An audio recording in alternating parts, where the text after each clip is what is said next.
ini dengan NIM 2022-13 dari Ilmu Keperawatan. Di sini saya akan menjelaskan tentang sistem informatika, yaitu tentang pembuatan web sistem informatika tuberkulosis. Contohnya seperti ada di sini. Ini adalah gambaran hasil dari webnya. Nah, tuberkulosis ini selama ini hanya menjadi permasalahan kesehatan bagi seorang individu.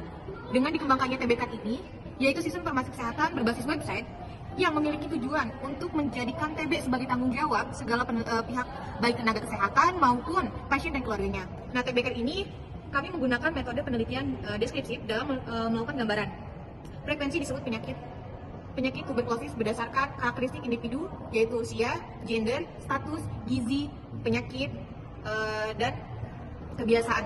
Nah, dari web ini kita menggunakan metode yang pertama input. Input sendiri ini yang pertama ada undang-undang terkait tuberkulosis. Undang-undang kesehatan ini mengatur berbagai aspek kesehatan di Indonesia termasuk upaya pencegahan, penanganan, dan pengendalian penyakit menular termasuk TBC dengan nomor 36 tahun 2009. Lalu yang kedua data diri.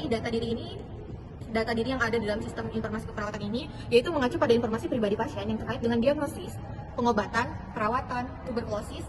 Informasi ini mencakup nama pasien, tempat tinggal, tanggal lahir, alamat, jenis kelamin yang sesuai dengan KTP. Ya, dan selanjutnya ada data diri penting yang lainnya.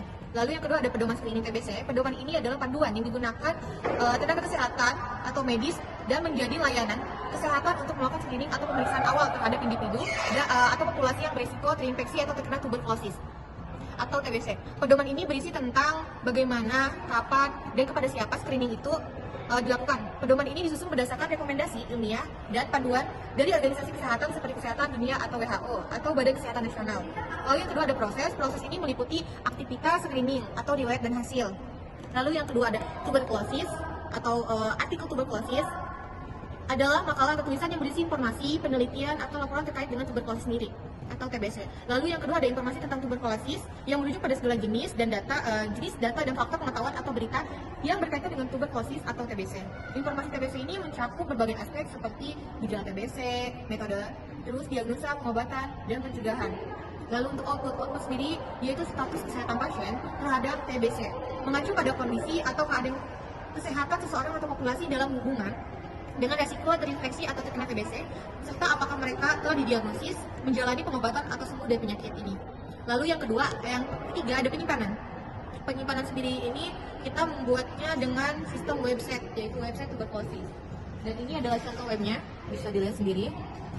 Ini adalah bagian depan. Ini adalah bagian depannya, tampak depan akan berupa gambaran login dan sign in.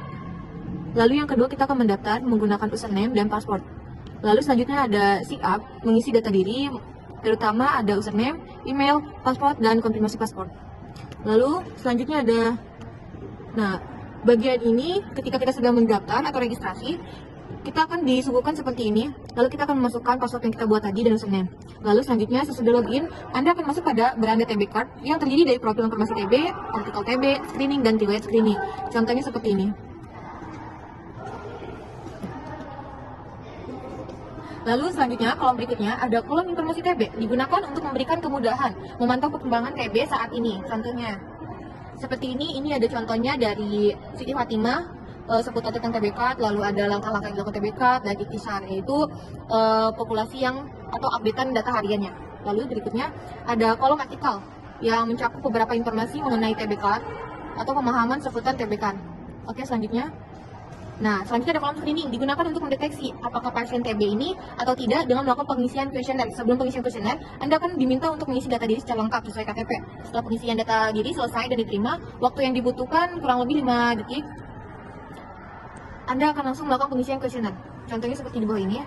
Ada nama sesuai KTP, lalu ada jenis kelamin, alamat, kabupaten, pusat kecamatan, dan lain-lainnya. Jika sudah, akan dimunculkan dengan verifikasi selesai. Lalu berikutnya sudah termasuk ke dalam data screening. Untuk data screening sendiri ada beberapa pertanyaan yang akan disuguhkan. Lalu selanjutnya ada hasil pengisian screening akan muncul dalam waktu yang singkat 30 detik sampai 1 menit. Contohnya seperti ini. Jika sudah, apakah hasil screening mandiri TBC ini beresiko terduga TBC atau tidak? Dia menyebutkan nama, jenis kelamin, dan usia. Lalu kolom berikutnya ada kolom riwayat screening digunakan untuk memudahkan perawat dalam mengetahui data pasien yang sudah melakukan screening. Contohnya seperti ini, ada beberapa contoh pasien yang sudah melakukan screening dan ini adalah hasil screeningnya. Oke, selanjutnya. Dari ini semua Oke, kesimpulannya adalah website screening ini diberi nama TBK merupakan aplikasi berbasis web yang diciptakan untuk mempermudah tenaga kesehatan dalam meningkatkan penemuan kasus TB melalui screening dini pada masyarakat. Terdapat dua filter utama yaitu screening dan artikel. Manfaat dari artikel tuberkulosis ini adalah sebagai media informasi terkait yang selalu berisikan informasi-informasi terupdate mengenai tuberkulosis di Indonesia. Maka dari itu diharapkan website ini dapat membantu tenaga kesehatan di Indonesia untuk dapat lebih memudah menemukan dan mengkaji kasus tuberkulosis dengan sedini mungkin melalui peran aktif masyarakat yang dapat berpartisipasi dalam penemuan kasus.